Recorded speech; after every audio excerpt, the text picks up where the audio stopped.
Hey, what's up guys? Good another cooking video. Got a little catch here. I'm not cooking for myself, I'm cooking for Gus. Yeah, I got this nice little book from someone. There's a church book sale not too long ago, and someone I know gave me this book because I know I have Gus.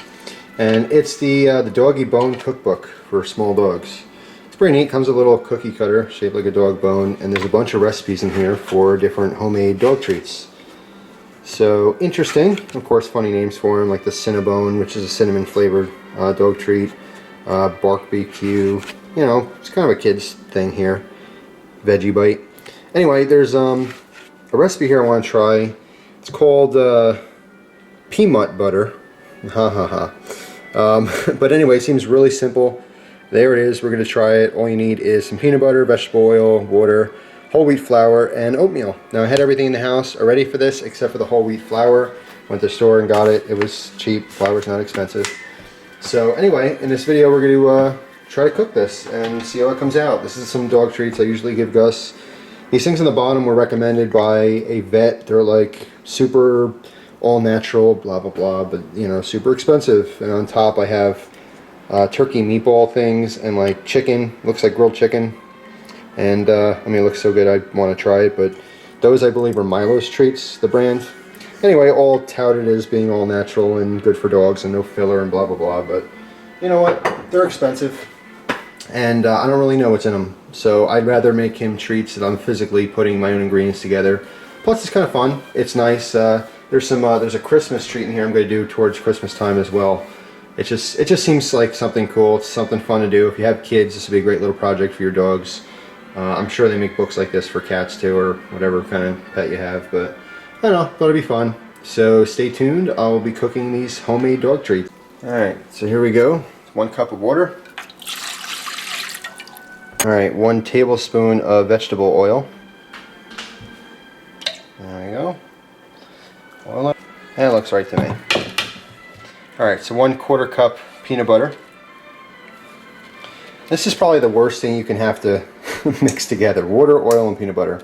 So I'm going to cut camera here because this is going to take me a while, but I'm going to get this all consistent and mixed in and get back with you when I'm done. Alright, so I finally have that mixed up. My little tip to you, or trick, is to throw it in the microwave. If you soften or warm this whole mixture, the peanut butter melts and it's much easier to mix together. So next I want to gradually add in the flour, this whole wheat flour. We need 2 1/4 cups.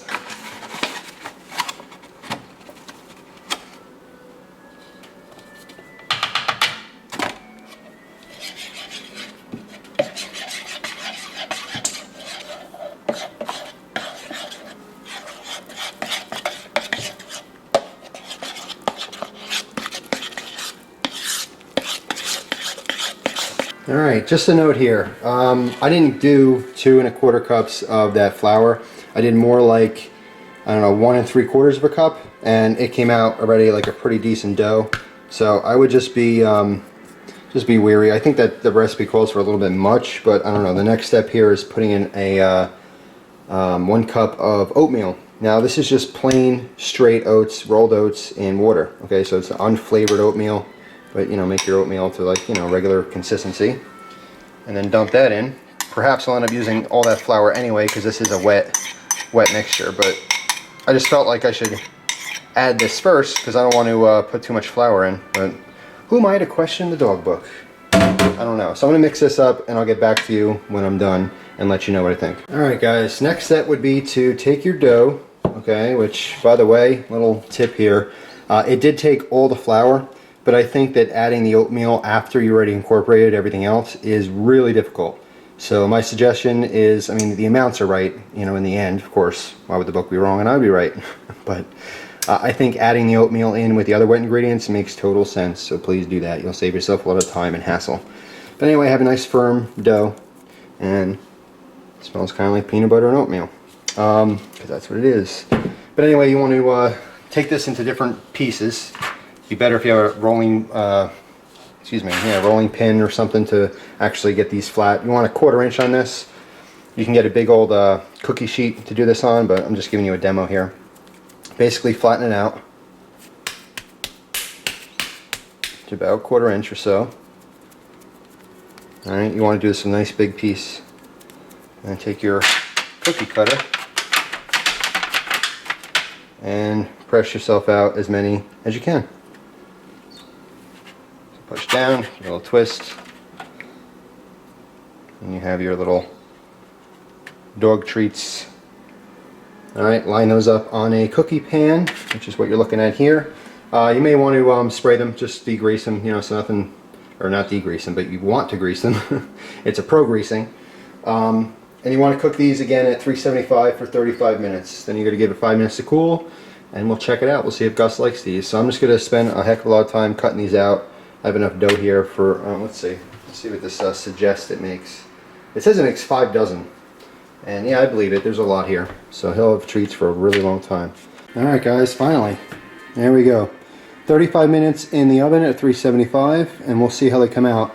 My best tip to you is when you're rolling these out, instead of dusting a board and trying it that way, get one of these metal tins like this, or use your cookie sheet. The plastic cutter on metal like that that's already greased is your best bet of getting a clean cut and nothing sticking. So I finally figured that out, and of course the last 4 were a lot easier doing that way. But anyway, let's see, I got 2, 4, 6, 8, 10, 12, 14, 16, 18, 20, 22, 24, 25.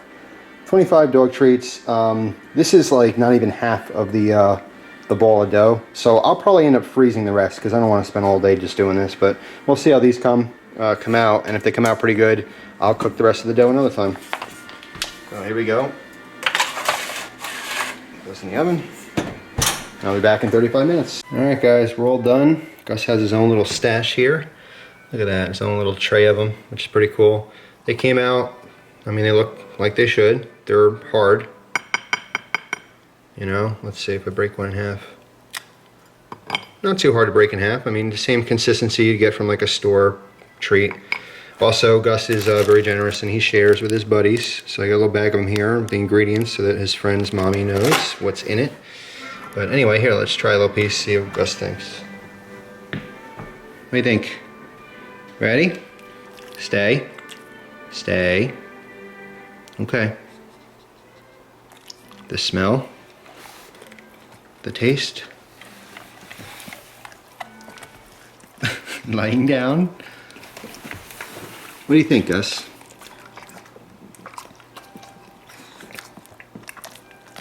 Is that good? You looking for more? That's a good sign. Alright. Alright, stay there. You can have the other half. Up, stay. Okay. Good boy. Sorry for the music. Gus is a classy dog, so he listens to classical music. Yes, I do. Actually, I leave that playing for him if I have to leave the house, which I'm about to do. Just for some background noise, right, Gus? Alright. So there's the verdict. Happy? Yes.